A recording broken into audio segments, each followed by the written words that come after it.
নমস্কার, 7 নিউজ নেটওয়ার্কে আপনাদের স্বাগত। ফের বন্ধ মোহিনী মিলের জমি জবরদখল করে বেআইনি দোকানপাট গড়ে ওঠার ঘটনাকে কেন্দ্র করে উত্তেজনা ছড়ালো বেলঘরিয়ার নন্দননগরে। সম্প্রতি স্থানীয় তৃণমূল পৌরপিতার মদতে মোহিনী মিলের সরকারি জমিতে অবৈধভাবে পাকা দোকানপাট নির্মাণের ঘটনা প্রকাশ্যে আসার পর থেকেই সরব হয়েছে বিরোধী রাজনৈতিক দলগুলি। ইতিমধ্যেই কারখানার জমিতে কারখানা গড়ে তোলার দাবি জানিয়ে মুখ্যমন্ত্রীর কাছে আবেদন জানানোর বিষয়ে সাংবাদিক বৈঠক করে প্রকাশ্যে এনেছেন কামারহাটির প্রাক্তন বিধায়ক তথা সিপিআইএম নেতা মানস মুখার্জি।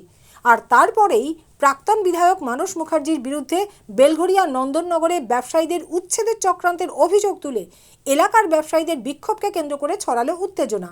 তাদের দাবি, কামারহাটি পৌরসভার 33 নম্বর ওয়ার্ডের অন্তর্গত নন্দননগর এলাকায় ঘোলা রোডের দুধারে বহু বছর ধরেই ব্যবসা করছেন এলাকার ব্যবসায়ীরা। পাশাপাশি মোহিনী মিল বন্ধ হয়ে যাবার পর সেই মিলের কর্মীদের পরিবার পেটের দায়ে সংসার চালানোর জন্য এই জায়গায় দোকানপাট করে রোজগার করছেন। তাদের অভিযোগ, সেই দোকানদারদের উচ্ছেদ করার চক্রান্ত করছেন মানস মুখার্জি।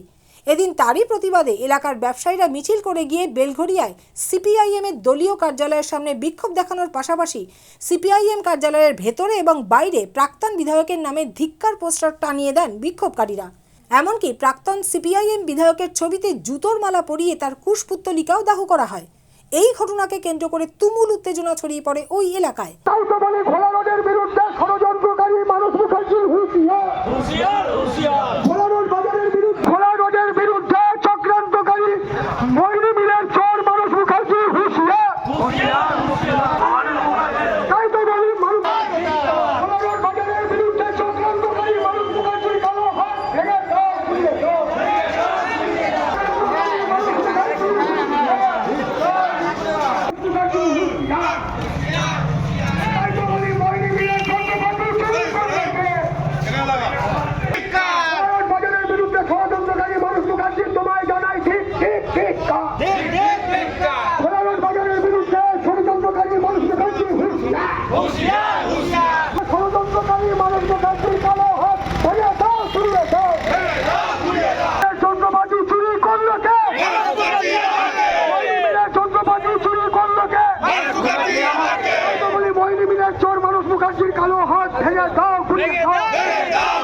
বাজারের বিরুদ্ধে ষড়যন্ত্রকারী মানস মুখার্জি ধিক্কার।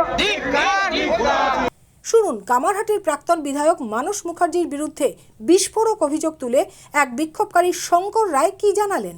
অ্যাকচুয়ালি আমরা আজকে জমায়েত হয়েছি মোহিনী মিলের যারা শ্রমিক আছে এবং যারা ঘোলা রোড বাজারে দোকানদার আছে, সবাই একত্রিত হয়ে আমাদের যিনি সিপিএম এর প্রাক্তন বিধায়ক মানস মুখার্জি এই মোহিনী মিলের চুরি করে মোহিনী মিলটাকে ফাঁকা করে দিয়েছে। আজকে মোহিনী মিলের শ্রমিকরা দোকান করছে, উনি তাদের বিরুদ্ধে একটা বক্তব্য রেখেছে। আমাদের মোহিনী মিলের শ্রমিকদের পক্ষ থেকে আমাদের এটাই বক্তব্য, কাউকে তো দুমুঠো দুবেলা ভাত দিতে পারেনি। যখন উনি বিধায়ক ছিল কামারহাটি, তখন এই মোহিনী মিলের ইটগুলো খুলে নিয়ে গেছে, মেশিনগুলো চুরি করেছে। আজকে গরিব মানুষরা দোকান করছে, তাতে ওনার অসুবিধা। আসলে ওনাদের সবকিছুতেই অসুবিধা। সারা জীবন সিপিএম গরিব মানুষের বিরুদ্ধেই চলেছে, গরিবের ক্ষতি করেছে, কোনোদিন কোনো গরিবের ভালো চাইনি। আজকেও তারা সেটাই করছে। আমরা মানস মুখার্জিকে এই মিছিলের মাধ্যমে একটা বার্তা দিতে চাই, সমস্ত গরিব মানুষরা আজকে রাস্তায় নেমেছে। আপনার যদি ক্ষমতা থাকে আপনি ইলেকশনে দাঁড়ান, আপনাকে নন্দননগরের লোক, মোহিনী মিলের লোকরা যোগ্য জবাব দেবে। এবং আজকে আপনার কুশপুতুল আমরা পুড়িয়েছি, আপনার গলায় জুতোর মালা পরিয়েছি। আগামী দিন আপনাকে লক্ষ লক্ষ ভোটে হারাবো। এই আজকে মিছিল থেকে সমস্ত মোহিনী মিলের শ্রমিকরা একত্রিত হয়ে এই বক্তব্য দিচ্ছি আমরা যে চোর মানস মুখার্জি এবং সিপিএম এর আরেকজন আছে আমাদের পুষ্পরঞ্জন রায়, তিনি হচ্ছে শ্রমিক সংগঠনের লিডার ছিলেন। এরা দুজন মিলে এবং একজন গুন্ডা ছিল এখানকার শ্যামল বেলঘরিয়ার, তাকে রেখে তার হাত ধরেই সমস্ত কিছুকে চুরি করিয়েছে। এই ইটগুলো খুলে নিয়ে গেছে মানস মুখার্জি। এখনো হয়তো যদি আপনারা ঠিকঠাক দেখেন, মানস মুখার্জির বাড়ির যে লোহার গেটটা, সেটা হয়তো মোহিনী মিলের লোহা দিয়েই তৈরি হয়েছে। প্রায় এখানে আমরা 600 থেকে 700 দোকানদার আজকে জমায়েত হয়েছি। গোটা ঘটনায় কামারহাটির 33 নম্বর ওয়ার্ডের তৃণমূল কাউন্সিলর মনোজ সাউয়ের দিকে অভিযোগের আঙুল তুলেছেন মানস মুখার্জি। তার অভিযোগ, স্থানীয় কাউন্সিলর মনোজ সাউ লক্ষ লক্ষ টাকার বিনিময়ে এই দোকানগুলো বিক্রি করছে। কিছু এসে যায় না, এই কারণে এসে যায় না, তৃণমূলের মদত করছে তো। আর এরা কেউ মোহিনী মিলের শ্রমিক না, স্থানীয় বাসিন্দা না, আমার কথা হচ্ছে সরকারি জমি মোহিনী মিলের। মোহিনী মিলের জমি হচ্ছে 5.25 একর। সেই জমিতে আমি মুখ্যমন্ত্রীকে চিঠি দিয়েছি, প্রশাসনের সর্বস্তরে চিঠি দিয়েছি যে ইন্ডাস্ট্রির জমিতে ইন্ডাস্ট্রি হোক, ইন্ডাস্ট্রিয়াল কমপ্লেক্স করুন। তারা তো এমনিই রাস্তায় বসছিল, ঘোলা রোডটা পুরো দখল করে তারা দোকান করেছে, মানুষের রাস্তা দখল করে বসে আছে, সেটা আমরা বাধা দিচ্ছি না। কিন্তু যে কাউন্সিলর তাকে পয়সা দিয়ে বেআইনিভাবে তারা যে ওখানে বসছেন, পৌরসভার পারমিশন নিয়েছেন, তারা যে ওখানে বসছেন সরকারের পারমিশন নিয়েছেন, তাহলে একজন কাউন্সিলর তাকে টাকা দিয়ে কেন হবে? কাউন্সিলরের সেই অধিকার আছে নাকি? এবং উদ্দেশ্যটাই তো হচ্ছে ওই গোটা মোহিনী মিলের জমিটা দখল করে সেখানে মাল্টি স্টোরিড বিল্ডিং বানানো। তা পৌরসভা এতদিন কি করছিল? সেই জমি তো তারা এর আগেও এক রাউন্ড হয়েছে, তারপরে এটা ফাইনাল রাউন্ড হতে যাচ্ছিল। একটা কারখানার জমি দখল করে সেখানে সব একজন তার নিজের ইন্টারেস্টে লক্ষ লক্ষ টাকা নিয়ে তাদের বসাবে, এর প্রতিবাদ তো করবোই। কাউন্সিলর টাকা নিচ্ছে। অবশ্যই, কাজ ছাড়া কে করাচ্ছে? ওই যে আপনার বিরুদ্ধে অভিযোগ করছেন তারা আপনি নাকি মহিলা মিলে জিনিসপত্র চুরি করেছেন, এমনও ধিক্কার মিছিল করেছেন। সেটা করে যাক না, সেটা ওখানকার মানুষ বলবে। আমার এলাকার মানুষ তো জানে আমরা কি করেছি। আমরা তো চিরকাল ওই জমি রক্ষা করার চেষ্টা করেছি। এবং যারা সরকারি দপ্তর, এনটিসি, ন্যাশনাল টেক্সটাইল কর্পোরেশন, কারখানাটা তাদের, তারা যখন কারখানাটা বন্ধ করে দেয় তখন তাদের যে সিকিউরিটি স্টাফ সেটাও উইথড্র করে না। তাহলে সেই কারখানাটা রক্ষা করার সম্পত্তি রক্ষা করার দায়িত্ব কার ছিল? কেন্দ্রীয় সরকারের ছিল, রাজ্য সরকারের ওই সময় পুলিশ বাহিনীর ছিল।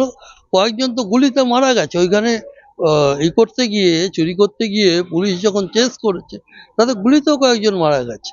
এই ঘটনা আজকে যারা আছে তারা জানে না, তারা এই কারণে বলছে। একটা অত বড় জমি যেখানে মমতা ব্যানার্জি কারখানার জমি খুঁজে বেড়াচ্ছে, এই কারখানার জমিতে তো উনি করতে পারছেন। তাই ওরা কি করছে না করছে এসে যায় না। এবং সাধারণ মানুষই তো ওদের বিরুদ্ধে সই করে ওখানে কারখানা করা, ওই দোকান করা যাবে না বলে সাধারণ মানুষ সই করে জমা দিয়েছেন। আর এই ঘটনা নিয়ে 33 নম্বর ওয়ার্ডের কাউন্সিলর মনোজ সাবের সাথে ফোনে যোগাযোগ করেছিলেন আমাদের প্রতিনিধি রাজা দে। তিনি জানালেন বাম আমলে এই মোহিনী মিল বন্ধ হয়ে যায় এবং এই মিলের সমস্ত জিনিস চুরির জন্য মানস মুখার্জি দায়ী। দেখুন, মানস মুখার্জির তো কোনো কাজ নেই অ্যাকচুয়ালি। তো মানস মুখার্জি এখন এইসব অভিযোগ লোকের নামে করবেন। এখন টাকা নিয়ে দোকান করে দিচ্ছেন, অমুক করে দিচ্ছেন, এই দোকানগুলো সবার আজ থেকে না বহু বছর ধরে আছে। হ্যাঁ, আর এই ব্যবসায়ীরা আজকের ব্যবসায়ী না, এরা 50-60 বছরের ব্যবসায়ী। মানস মুখার্জির তো আর পলিটিক্যাল কিছু করার ক্যাপাসিটি নেই, তাই উনি এখন লোকের নামে বদনাম করা। মানস মুখার্জি খুব ভালো করে জানেন যে আমি মনোজ, ঠিক আছে, ওই ধরনের ক্যারেক্টার আমার না, সেটা মানস মুখার্জিরই আছে। আর মানস মুখার্জি এই যে মোহিনী মিলের যত চুরি চামারি এগুলো করেছেন তারই প্রতিফলন এগুলা। আচ্ছা, আজকে মানস মুখার্জির মুখে তো কিছু শোভা পায় না, তার কারণ হচ্ছে বেলঘড়িয়ার যত ব্যবসায়ী আছে বা যত জনগণ আছে এরা সবাই জানে যে মানস মুখার্জি মোহিনী মিলটা কিভাবে বন্ধ করলো, কিভাবে সমস্ত মেশিনারি চুরি করলো। এটা তো কারোর কাছে লুকানো নেই, এটা তো সত্য ঘটনা। তো সত্যটা ওনার শুনতে সহ্য লাগছে না, ভালো লাগছে না। রাজাদের রিপোর্ট, 7 এভিক নিউজ নেটওয়ার্ক, বেলঘরিয়া। আরও বিভিন্ন খবরের আপডেট জানতে হলে অবশ্যই সাবস্ক্রাইব করুন 7 এভিক নিউজ নেটওয়ার্ক চ্যানেলটি, কারণ আপনাদের একটা সাবস্ক্রিপশন আমাদের কাছে অত্যন্ত মূল্যবান। পাশাপাশি অবশ্যই ফলো করুন আমাদের হোয়াটসঅ্যাপ চ্যানেলটিও। জয় হিন্দ।